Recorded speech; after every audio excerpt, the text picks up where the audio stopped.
नमस्कार साथियों, स्वागत है आपका अपने डिजिटल प्लेटफॉर्म अमृत एजुकेशन बूंदी पर। आइए जानते हैं कल रात तक की सुर्खियों से बने प्रश्नों के बारे में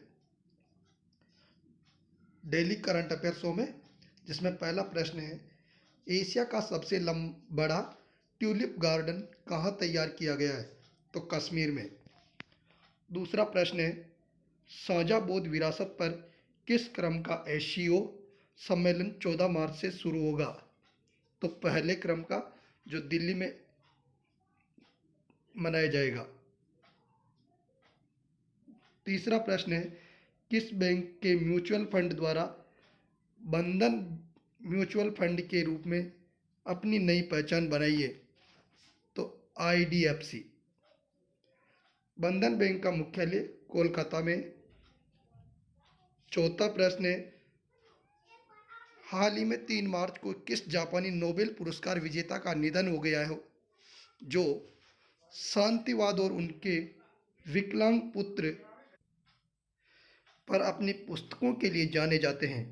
तो केंजाबुरो ओई।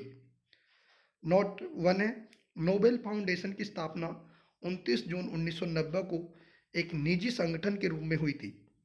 दूसरा नोट है, पहली बार नोबेल पुरस्कार 1901 में अल्फ्रेड नोबेल के नाम से दिए गए थे। पांचवा प्रश्न है, हाल ही में MIDC ने किस देश के साथ टिकाऊ बुनियादी ढांचे यानी सस्टेनेबल इंफ्रास्ट्रक्चर और रक्षा निर्माण यानी डिफेंस मैन्युफैक्चरिंग के लिए समझौता ज्ञापन पर हस्ताक्षर किए? तो स्वीडन के साथ MIDC यानी महाराष्ट्र औद्योगिक विकास निगम द्वारा रक्षा निर्माण और टिकाऊ बुनियादी ढांचे के लिए समझौता ज्ञापन पर हस्ताक्षर किए गए। छठा प्रश्न है, MIDH mission for integrated development of horticulture ने किन राज्यों के साथ बागवानी फसलों के लिए 3 उत्कृष्टता केंद्रों को मंजूरी दी है? तो उड़ीसा, गोवा और कर्नाटक ने। सातवां प्रश्न, ला पेरोस नामक युद्धाभ्यास किन देशों की नौसेना के बीच शुरू हुआ? तो Bharat, America, Japan, France, Britain और ऑस्ट्रेलिया के बीच यानी 6 देशों के बीच ला पेरोस नामक युद्धाभ्यास शुरू हुआ। यह एक नौसेना अभ्यास है। आठवां प्रश्न है, नई high speed Vande Bharat train संचालित करने वाली एशिया की पहली महिला लोको पायलट कौन बनी है? तो सुरेखा यादव। सुरेखा यादव ने सहायक लोको पायलट के रूप में डेक्कन क्वीन को संचालित किया था। नवा प्रश्न है, टेक महिंद्रा के MD और CEO के रूप में किसे नियुक्त किया गया? तो मोहित जोशी को, जो कि पूर्व अध्यक्ष इन्फोसिस के रह चुके हैं। 10वां प्रश्न है, IRCTC द्वारा केंद्र की पहल देखो अपना देश के तहत भारत नेपाल आस्था यात्रा टूर पैकेज चलाने का प्रस्ताव कब से दिया गया? तो 31 मार्च से। अब हम कल के करंट अफेयर्स का भी रिवीजन कर लेते हैं, जिसमें पहला प्रश्न है, हाल ही में प्रधानमंत्री नरेंद्र मोदी द्वारा कहां पर दुनिया के सबसे लंबे रेलवे प्लेटफॉर्म का उद्घाटन किया गया? तो हुबली धारवाड़, जो कि कर्नाटक राज्य में स्थित है, वहां पर सबसे लंबे रेलवे प्लेटफॉर्म का उद्घाटन किया गया। नोट, हाल ही में प्रधानमंत्री द्वारा 118 किलोमीटर लंबे बेंगलुरु एक्सप्रेस वे का उद्घाटन भी किया गया।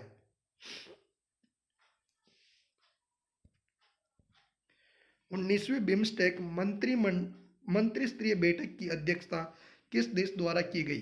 तो थाईलैंड की अध्यक्षता में 19वीं बिम्स्टेक मंत्री स्तरीय बैठक में भारत की तरफ से विदेश राज्य मंत्री डॉक्टर राजकुमार रंजन ने भाग लिया। इसमें 7 देश शामिल है, बांग्लादेश, श्रीलंका, भारत, नेपाल, भूटान, थाईलैंड, म्यांमार। तीसरा प्रश्न है, हाल ही में आयुष मंत्रालय द्वारा योग महोत्सव 2023 का आयोजन किस शहर में किया गया? तो ताल कटोरा स्टेडियम, दिल्ली, नई दिल्ली में। चौथा प्रश्न है, भारत में सिटी कॉमर्शियल बैंक CCB का प्रमुख किसे नियुक्त किया गया? तो बानू वोरा को। और हाल ही में जो हुई नियुक्तियां हैं वो पेटीएम पेमेंट बैंक में सुरिंदर चावला को, भारत पे के CEO Nalin Negi, Singapore bank के CEO Jason Mu, Indian Overseas Bank के CEO Ajay Kumar Srivastava, Bombay Stock Exchange के एमडी एवं सीईओ सुंदर रमन राम मूर्ति। पांचवा प्रश्न है, हाल ही में कहां पर भिखारी मुक्त शहर नामक पहल की शुरुआत की गई? तो नागपुर महाराष्ट्र में। छठा प्रश्न है, केंद्रीय सड़क और परिवहन मंत्री नितिन गडकरी ने कहां से पहली मेथेनॉल से चलने वाली बसों का अनावरण किया है? तो बेंगलुरु से। सातवां प्रश्न है, आरआर फिल्म का गाना नाटू नाटू ने हाल ही में कौन सा अवार्ड जीतकर इतिहास रच दिया? तो ऑस्कर अवार्ड, जिसे अकादमी पुरस्कार के नाम से भी जाना जाता है। नोट वन है, नाटू नाटू सॉन्ग को एम एम केवरानी द्वारा 95 अकादमी पुरस्कारों यानी लॉस एंजल्स में अमेरिका में बेस्ट ओरिजिनल सॉन्ग अवार्ड से भी सम्मानित किया गया। नोट सेकंड है, बेस्ट डॉक्यूमेंट्री शॉर्ट फिल्म की श्रेणी में द एलिफेंट वेपर्स ने भारत के लिए दूसरा ऑस्कर जीता है। आठवां प्रश्न है, किस राज्य द्वारा आरोग्य महिला नामक स्वास्थ्य कार्यक्रम शुरू किया गया? तेलंगाना द्वारा। नौवां प्रश्न है, इसरो द्वारा तैयार की गई लैंडस्लाइड एटलस रिपोर्ट में कहां पर भूस्खलन का अधिकतम जोखिम बताया गया? तो रुद्रप्रयाग उत्तराखंड में। 10वां प्रश्न है, भारतीय नौसेना द्वारा 10 से 11 मार्च को अरब सागर में किस देश के साथ मेरीटाइम पार्टनरशिप एक्सरसाइज एमपीएक्स किया गया?